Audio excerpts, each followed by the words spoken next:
Welcome back to the Raw and Real podcast. And today we have the first guest. We have my first guest, and I am so excited. We've got the amazing Blair Huddy with me. Hi, Blair. Hi, Claire. Thank you so much for having me. It's great to meet you. I love how our names rhyme. You too. It's meant to be. So already you can see where this conversation is going to go. Just like, this is the vibe, okay? If you're new here, this is completely unsolicited. Like, we have no idea what we're going to talk about. We were just having a very brief chat. We've never met before. We completely vibed on threads, and we were just like, okay, we want to guest together. And I just said to Blair then, I was like, let's just act like we've just met for the first time, which is not hard to do because we have.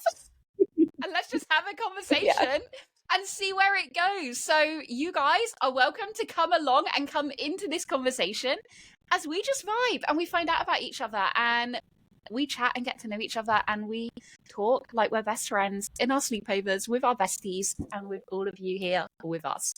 So hi, Blair. Hi. I love it because like you were saying, you've got a cup of tea. Like, I'm ready to spill the tea. Like, I think this is just going to be so fun. Such a vibe. I'm super happy to be here.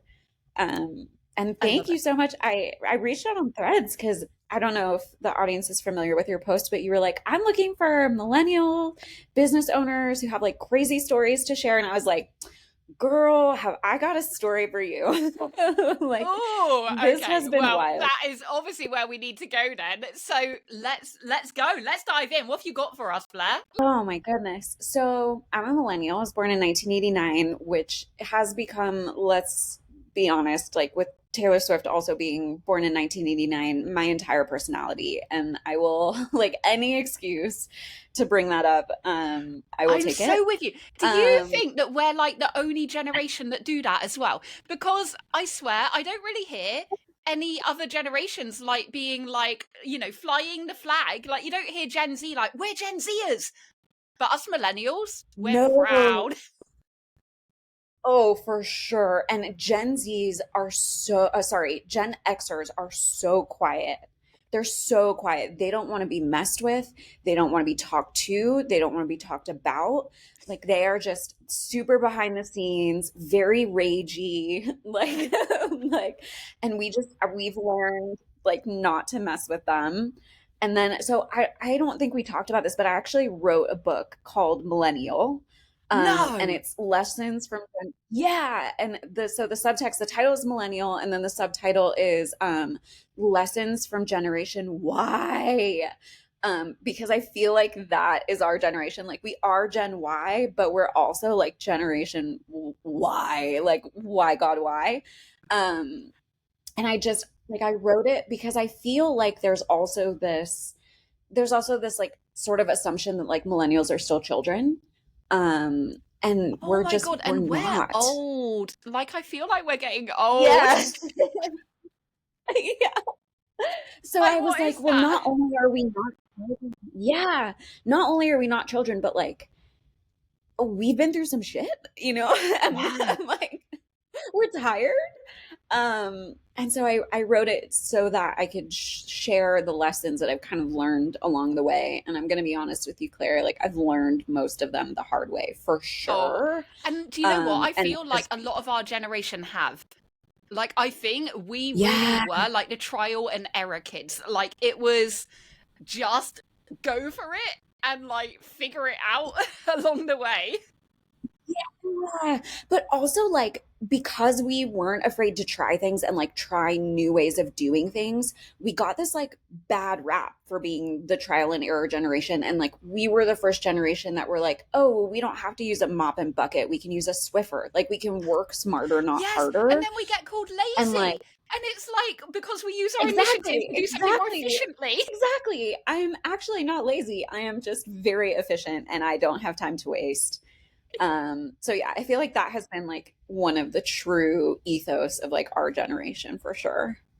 Yeah, I feel that so much. And I also feel like when I was kind of a kid and a teenager, it was like you said, we are the first generation who really kind of pushed back against the rules, I think. And we were the first ones who really started questioning authority. And we were like, hold on, like, just because you're older, it doesn't mean you know everything. And like, maybe there are more efficient ways. And, you know, like the birth of the internet is in our generation, the birth of mobile phones. Like, I didn't get my first Yes. mobile until I think I was 13. How old were you when you got one? I was exactly 13. Yeah. And it's like they weren't a Yeah. thing like when we were kind of, No. you know, young. And so we saw so much advancement as like kids and Yes. teenagers. And I think, you know, obviously there have been generations before that have had advancement in technology, but I just feel like ours was in such a different league to anything that was seen before. You know, like on-demand TV, like everything Yes. started becoming Exactly. so much more like, can't think of the word, on demand. Well, to me, that's exactly what I was thinking. I was thinking the word available.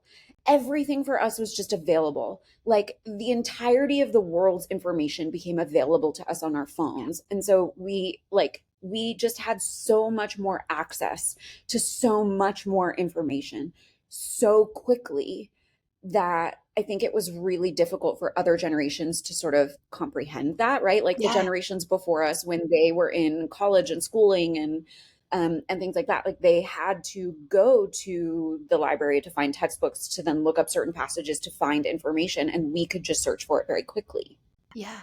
And they weren't used to that. They were like, what the hell Um, is this? no, exactly. And then, I mean, it became very clear to me, you know, as I entered the working world and like in my 20s, I joined corporate America and I was in marketing and dealing with, you know, people of other generations in the office and sort of learning how to navigate everybody thinking that I was a child.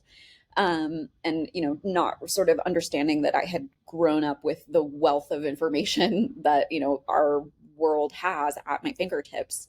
um, and I sort of noticed this like feeling, like a gut feeling that like, why are these people in an office for 8 hours a day? I'm getting my work done in 2 hours.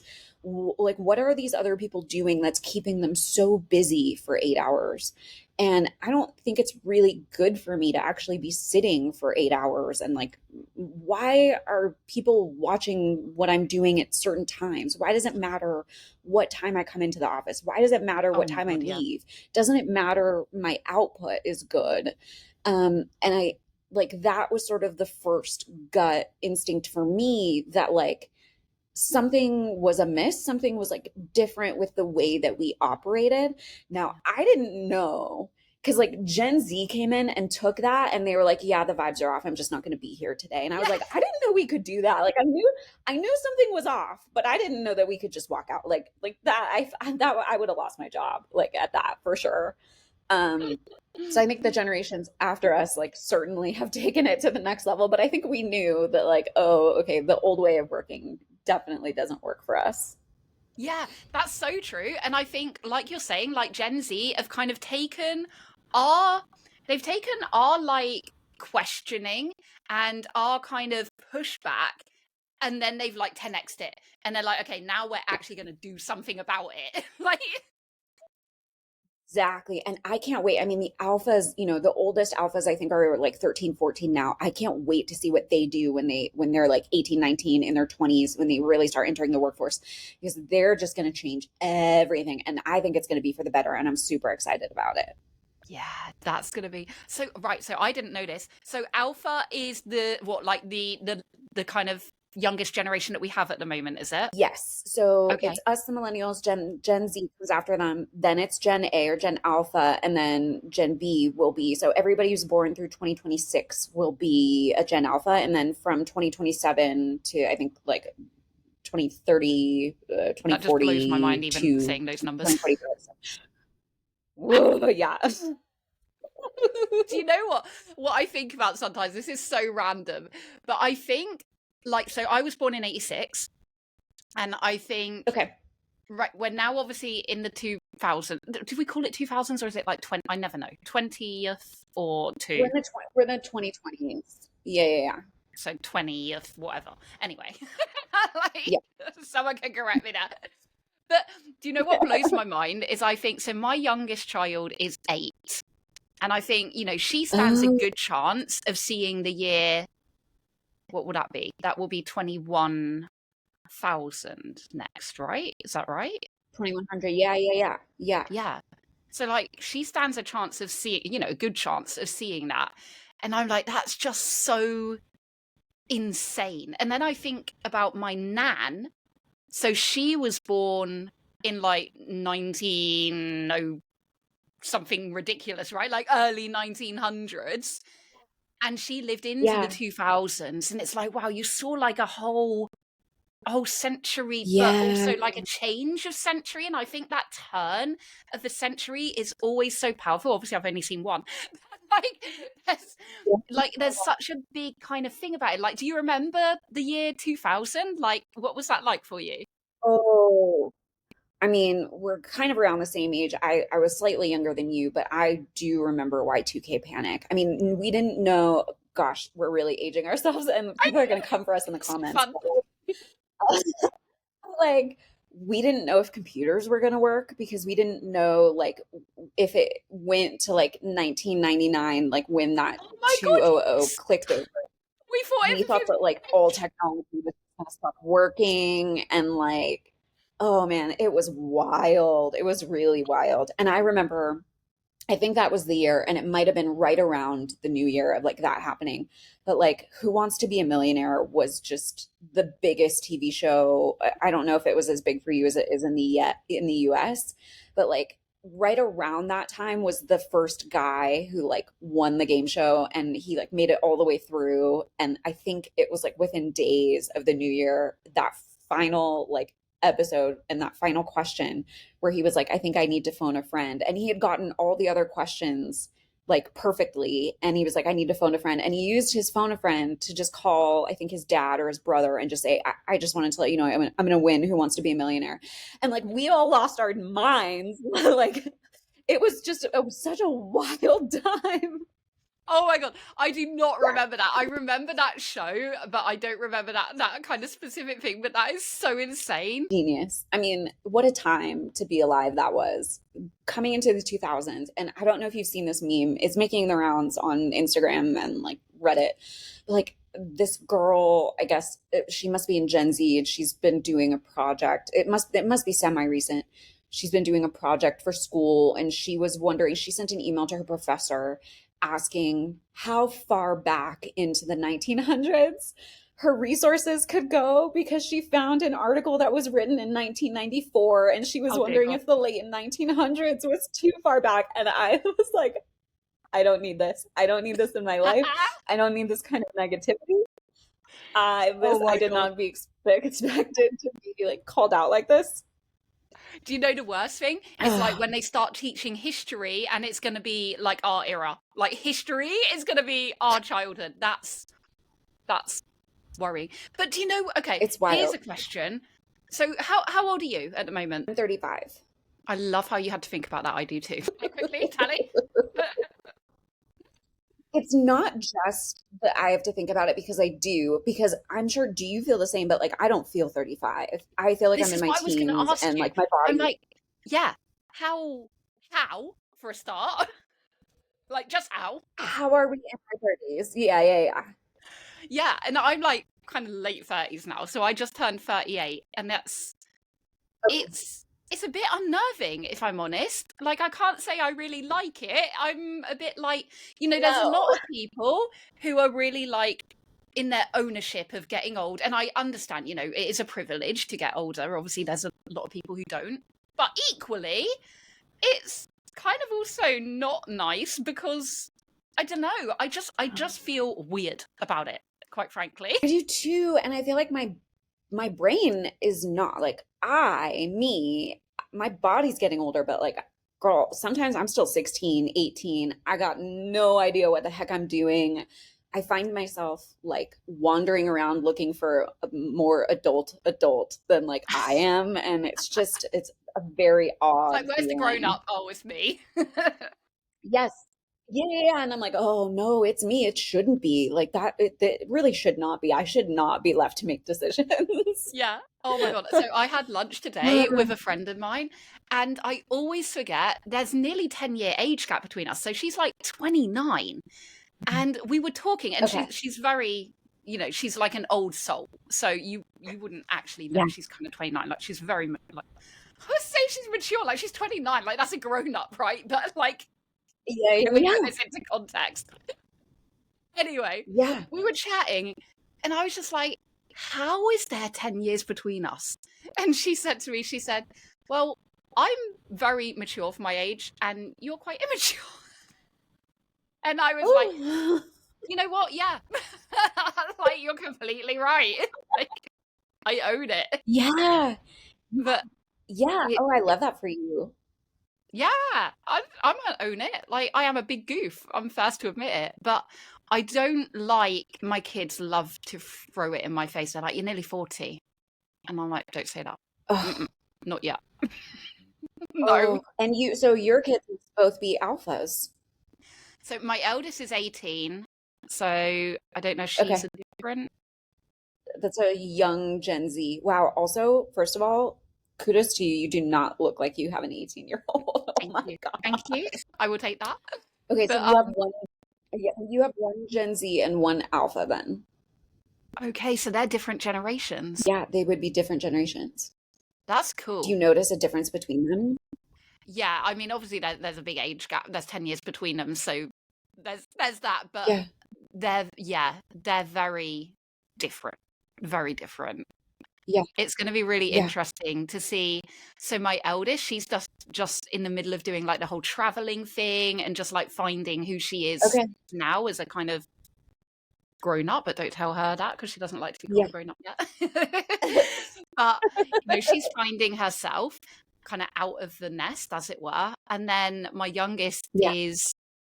she's autistic, so I guess there's a little bit of what is generational and what is, like other traits.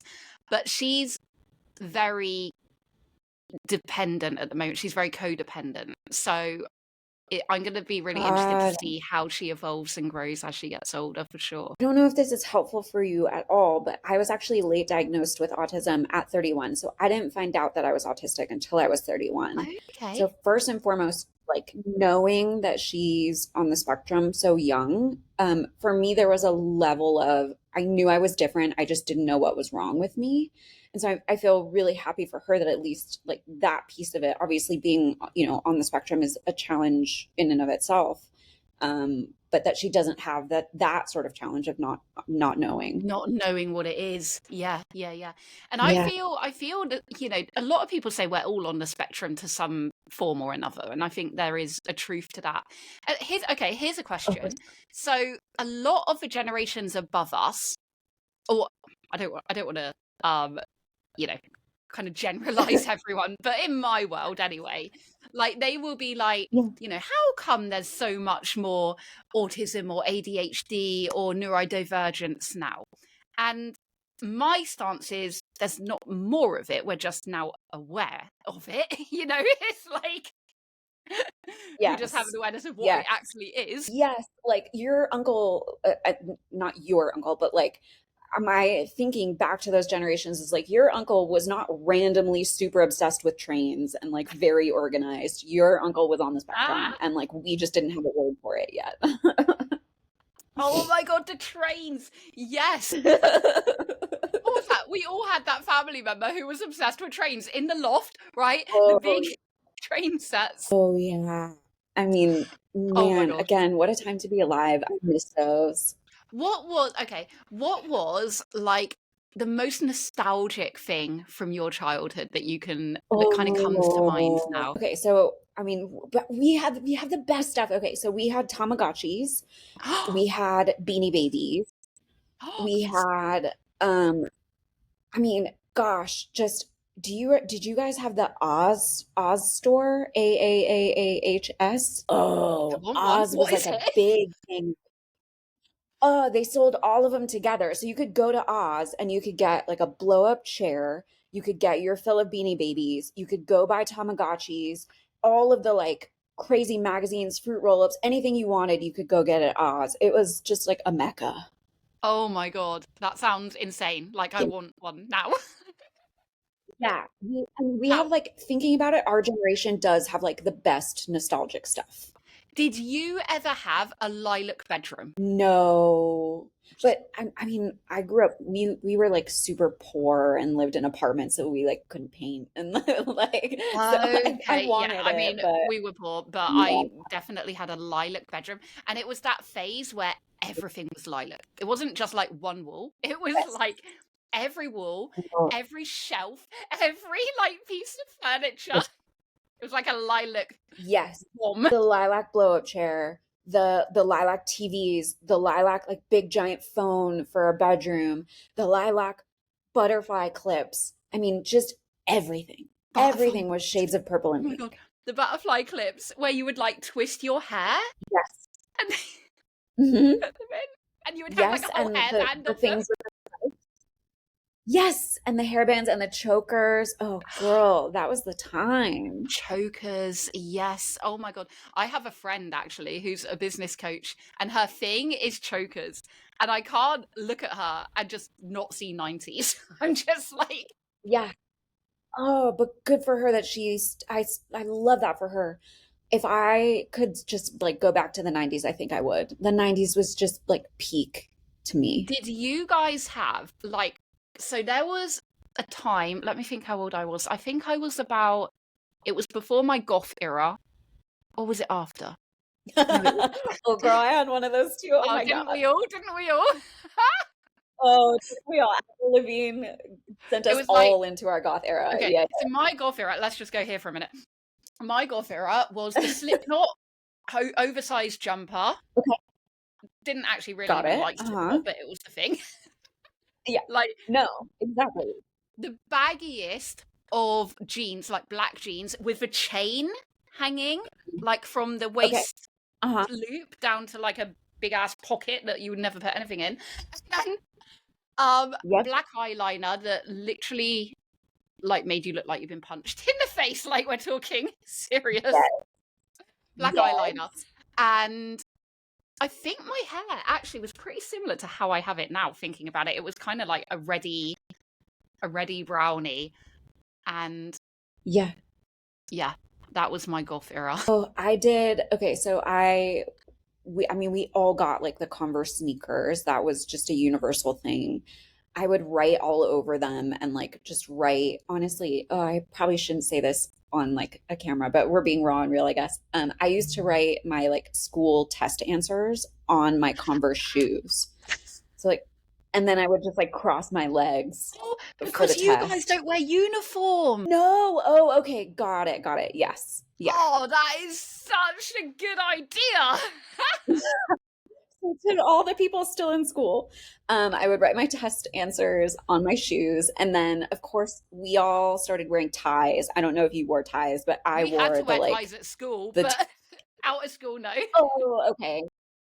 Okay. Yeah. No, we wore ties, and suspenders. Yeah, I did go through a suspenders So phase. you did Man, like a those are the sexy days. goth, basically. Girl, I was 13. It was not sexy. I was there just in like everything oversized, like Oh, that's how I am now, though. I mean, obviously, since being diagnosed with autism, I didn't realize why I was having sensory issues or like what they were. And now that I know what it is, I wear everything oversized. I can't get enough of it. I'm a tiny person, but I will order everything in just like an extra large and then just wander around in oversized things. I sometimes wonder. So I'm pretty sure I have ADHD. I'm not diagnosed with anything, but I'm 99.9% sure I am because I just can't. I cannot focus. I'm all over the place, and I've actually started taking these like CBD like Jello things that like you Okay. eat. Anyway, just to see if it like does anything. So I've yet to come to a conclusion. I don't really know. I can't tell a difference, so we'll see. But yeah, it's interesting talking to Oh, different people with autism because I also have a lot of sensory issues. Like I have a big thing okay. about noise. So if there's like if we're talking now and someone started talking to me, I would just lose my shit. Like I cannot focus when there's more than one thing, or Yeah. if it's too loud, then I get really overloaded and overwhelmed and I just like completely shut off. I'm like, I can't do it. Too much, too much. So my husband also has ADHD and he has that as well. So that there is a term for it. It's called misophonia. And he has Yeah. it very severely. Yeah. Yeah, Yeah. I'm So it's sure very I have common. that because I have a thing. It sounds really ridiculous saying it out loud, but if people, it's certain noises, right? So if someone was eating crisps beside me, I Yeah. literally want to punch Yeah. them in the face. Like the noise of the rustling and then combined with the crunching, it's like, it's literally like hell. Oh yeah, I can empathize with that. That is really obnoxious. I don't think I think that's just To you, to you. That's just a general thing. Like, we just don't eat crisps around anyone. yeah. No, there's just got to be a better way to do that and just not like because it's not just you can't eat crisps like with your mouth closed. There is a like you have to be kind of loud and obnoxious and like chewing them and so it's just an obnoxious thing. I love that you know what I'm talking about when I'm saying crisps, by the way. I visited Europe once. So I got the crisps, but what I always found to be interesting was that your crisps are called Walkers. Are they still called Yeah, Walkers? yeah. Okay. So your crisps are called Walkers, and you guys, like when I was in London and all over Europe, you guys are just walking around all over the place. So much like transportation. And our crisps in the US are called Lays, and we are known for laying around. And I always thought that that was really funny. Oh my God. I never ever, like, my brain would not have gone there. I love that. We're just That is like so fat funny. Americans that lay around. Yeah. I'm not saying anything. Oh, we're known for it. Oh, for sure. Okay, I have a question that I want to ask you. So, who Yeah. was your favorite, like, band when you were kind of like a teenager or like a kid? I mean, the Spice Girls were everything. Who was your favorite? I was, oh, Ginger Spice. Yeah. Yeah, Ginger Spice was my favorite. She was always, I found her personality to be very spicy and I resonated with that very well. And then I was definitely an NSYNC fan for sure. I feel like they were so much bigger in the States as well. Like they kind of were over here, but I don't think on the same level as you guys. Really? Yeah. I mean, I Yeah, that love makes a them. lot of sense. What was it? Well, for me personally, so I was like a massive Take That fan. I don't know if you guys had Take That. No, what is that? I must listen right away. Do you know Robbie Williams? Yes. So he was in Take That. Okay. Okay. You do not know Okay, this. that makes Oh a my God. lot Okay. This is like serious talk now. This is real news. Yes, yes, So yes. Take That were like the biggest boy band like in the UK. They were huge. Like we're talking 90s. Like, oh my God. Yeah. I'm like, I want to get it up on my phone because it was like, if you watch it now, it is so cringe fest. It is unbelievable. But back in the day, you know, it was everything. But I have this story about Take That I'll share quickly. So they weren't like a cool band. Like there were a lot of people liked them because they were like the biggest band around. But as a kid, it Sure. wasn't like cool to like them. So I was quite Okay. secretive about it at school, and I was bullied anyway at school. So I ordered, like, our school had this thing where you can order books every now and then, and I ordered like this Take Okay. That book. And when it came to the day in class where all the books came, it was literally sat on the teacher's desk, and before they had like started giving them out, and I could hear people like sniggering. They were like, "Oh my God, who's ordered that book?" And I'm like dying, right? I'm about 8 years old at this point, and I'm like, oh my God, like they're all gonna know it's me because she's gonna give it to me. And it came to the point where Yeah. like they give out the books in front of everyone, and they're like, "Who's this to take that book?" And I'm like sat there like, don't say me, don't say me. And obviously she says to me, and I'm like, oh great. And I just died. Like I think Oh. part of my soul left my body in that moment because it was Oh. so, you know how cruel kids can be. Yeah. Oh It was my a good book God. though. That is one thing I would That's amazing. I'm gonna look them up, and that's what we're gonna look. My husband and I have to run errands later, and we're gonna listen to Take Back in the I car. cannot believe. Okay, so you need to start with Take That. Start with like it's called, the album is called Take That and Party. right? Okay. And it's like Okay. Okay. their 90s, like proper early day stuff. And then you can go to the newer stuff's like they're still around now, but I don't listen to them now because like most of the members have left and it's just weird now. Yeah. I just don't like it anymore. But like back Yeah. in the day, it was so, so good. So Okay. yeah, I need to know what you think about them when you listen to that. Okay, I absolutely will let you know. That's exactly what we're doing this We also have Backstreet afternoon. Boys. So Backstreet Boys were big over here. Okay, yeah, we had them. I mean, they're super big, and actually, so very interestingly, and we can wind up talking about the business, but our business wound up doing really well, from like 2021 to 2022, 2023. And we wound up joining a country club, and AJ from the Backstreet Boys was a member at the country club. And I never said anything to him because obviously, he's at a country club to be on his own time. But I always wanted to be like, you were my favorite. Oh my God. Fangirl, fangirl, fangirl moment. Oh my God.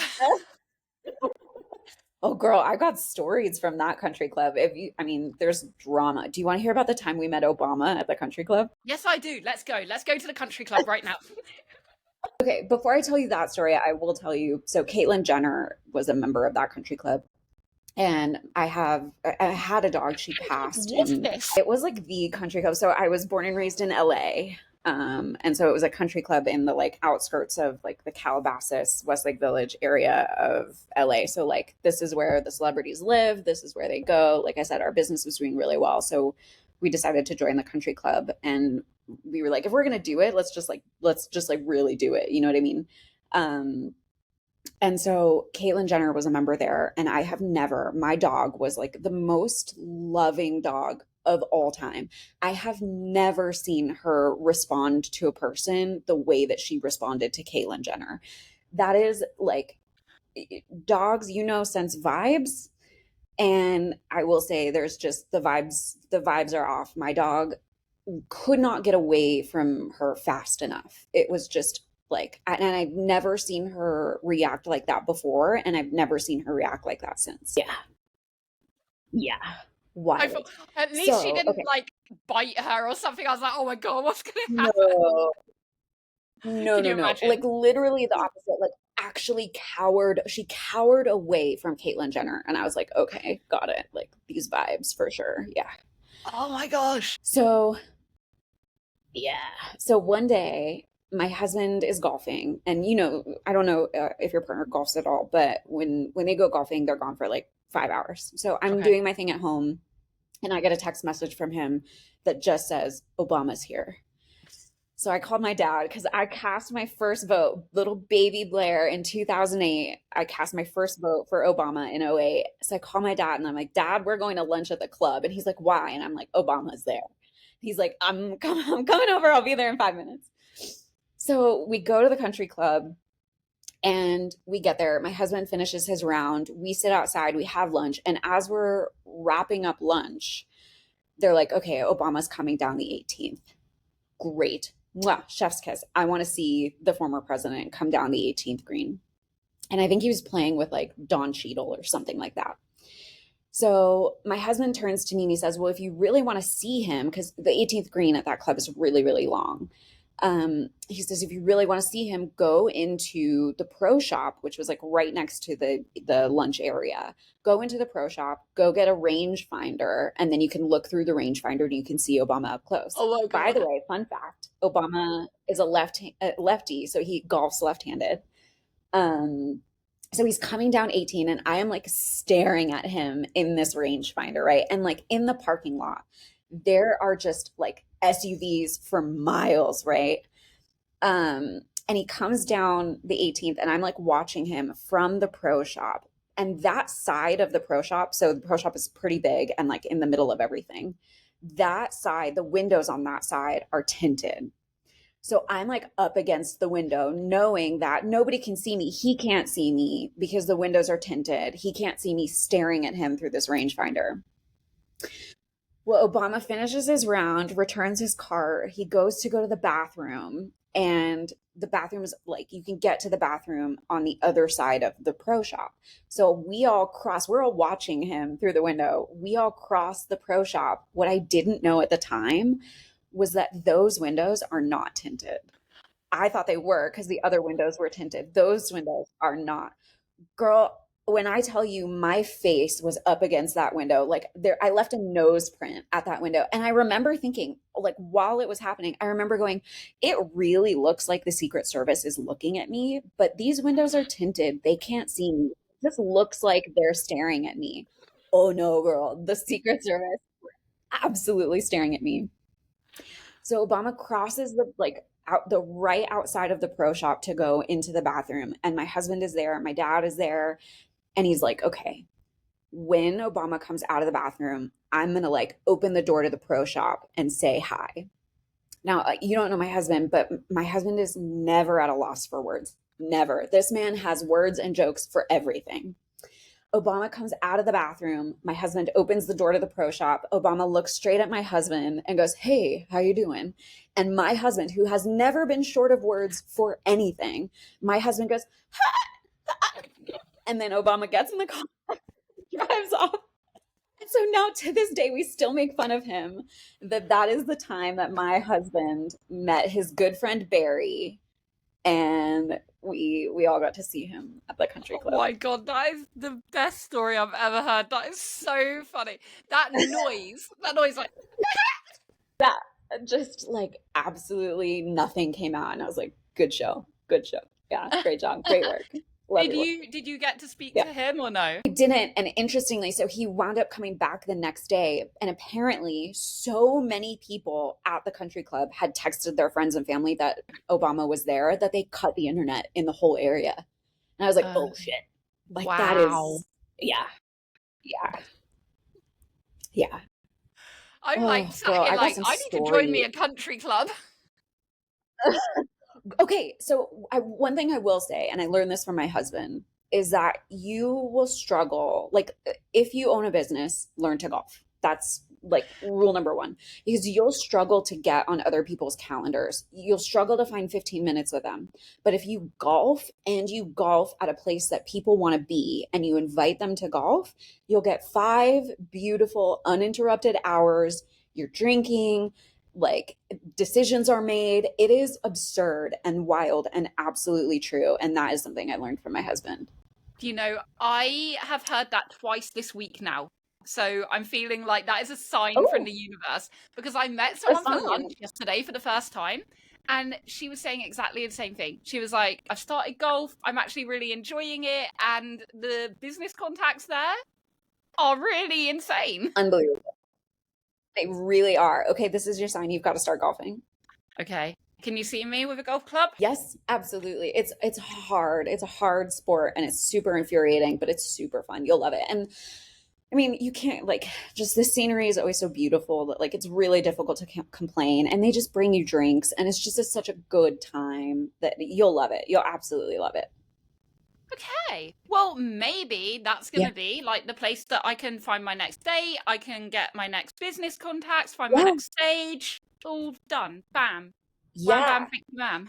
I would say if I could give any advice, whether it's like to my younger self or whatever, it would be to be totally and unapologetically yourself, because doing that led me to meeting my husband.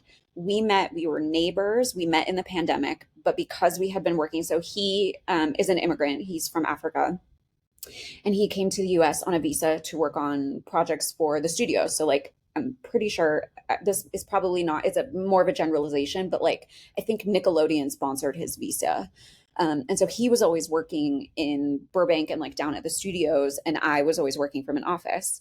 Well, when the pandemic happened, sorry, I'm just going to move because of the lighting. When the pandemic happened, we all started working from home, and we finally ran into each other because we were neighbors. And when we met, I was like, where have you been? Like, where have you been my whole life? It was just like absolutely instant. When I tell you, Claire, I was at home in my favorite like environment, which is at home in pajamas. I was wearing matching pajamas with my dog. Like, be totally and unequivocally yourself, and that like you'll rise to the energy that will lead you to meet like your person. Oh, I love that. Yeah, I love that so much, because this is what I was saying on one of the episodes, right? Like, I just love that idea of just meeting someone so organically and naturally, and it just being Yeah. like, oh, like you said, like, where have you been all my life? And then, but you both Yeah. feeling that and having that like Yeah. instant spark. Like, I think that's so beautiful when that happens. I will tell you, it was totally unexpected. And since, I mean, obviously the name of the podcast is Raw and Real, he was married at the time. And I can't, to this day, like, I can't believe these words came out of my mouth. But when he told me he was married, I was like, okay, well, you know, if that ever doesn't work out for you, I'm interested. And like, we stayed friends for like a month, but we were seeing each other every day. His wife was still in Africa. So his wife Yeah. was not in the US, but he was. And I just remember thinking, like, okay, you know, he's married. You can do this. You can just be his friend. We spent all day, every day together. I mean, it just kind of ramped up really quickly, but we were very appropriate. We really were. We didn't cross the line at all. And like a month in, my dog got really ill, and he sat with me for like 8 hours outside of the vet's office, just like waiting. Cause, you know, in the pandemic, they wouldn't let us go in with our pets. And I just remember thinking, like, okay, guys don't do that. Like, I know he's married, but like when a guy likes you, like they don't just do that. You know, he must really like you. And so a few days later, we had dinner, and he walked me back to my apartment because, you know, we were neighbors. And I said, you know, I'm so sorry. I can't do this anymore. I've fallen like head over heels in love with you. I can't be your friend. Your marriage is just like far too important to me, and I want to respect you and your wife and your marriage. And I had this like whole long drawn out thing. And when I finished, he just looked at me and he was like, "Are you done?" And I was like, "Yeah." And he was like, "Well, good, because I left my wife today, and it's you. It always has been you." And I like looked around for like Shonda Rhimes. I was like, "Is this Grey's Anatomy? Like, is this really happening to me? Like, did he just choose me? What is going on?" Oh my God. Yeah. And he left his wife, and we have been just absolutely inseparable. Like, he tells me all the time, like, I feel like when I met you, I realized that I was cheating on you for 15 years with my wife. Like, we are just absolutely meant to be. It's insane. That is like the best story I have ever heard. Oh my God. That makes my heart like so full. Like, we all want that feeling, right? Of being chosen. Exactly. And that's why I say, like, be totally and unequivocally yourself, because it's out there and it happened to me. And if it can happen to me, like I feel like I'm like the most flawed person in the world. If it can happen to me, it can happen to anyone. Just be yourself and you will find that person. Oh my gosh. I love this so much. And I think that is that feels like such a beautiful wrap to this episode. And oh my God, this has been like the best chat ever. I love this. I have had just the absolute best time. It has been such a fun journey. Thank you so much for having me. Oh my gosh. Oh, thank you so much, Blair. Blair, is there anything that you want to like finish on? Anything that we haven't covered that you're like, I just really want to speak about this as well? Gosh, I think not necessarily that I want to speak to, but like kind of along the lines of like, just be yourself. Like, I have always lived, and I think this might be true of millennials, maybe just because we've been through so much that maybe we stopped caring. But like, who cares? Ask for the corner office. Like, who cares? Start the business. Like, who cares? Do the thing that you've always wanted to do. Who cares? Tell the guy you have a crush on that, like, if his marriage doesn't work out, you're interested. Like, don't care about what anybody else has to like think or say, or like what anybody will judge you. Just who cares? Just do it. Yeah, I love that so much. That's so powerful, and it's so true. Like, we're the ones that have to live with regret if we don't do the things that we really want to do. For sure. And like, we're here for such a short period of time. Like, at the max, we're going to be here for like, we've got like 100 years, right? That's like being really generous. Life is too short to like not do the thing. So just do the thing, say the weird thing, do the thing, ask for the corner office, go after the promotion, like, just be totally unhinged and don't give a fuck what anybody says. Oh my God, I love it. I feel like this is so very millennial of us, because like, this being your first guest episode, like, I'm in the United States, so like, how digital generation of us to like just be meeting from across the world for the first time, chilling and hanging out. Yeah, absolutely. Yeah, that's our generation. That's what sets us apart. We are the digital generation. Yeah, exactly. Well, this has been an absolute blast. Thank you so much for having me. It sounds amazing. Okay, chat soon.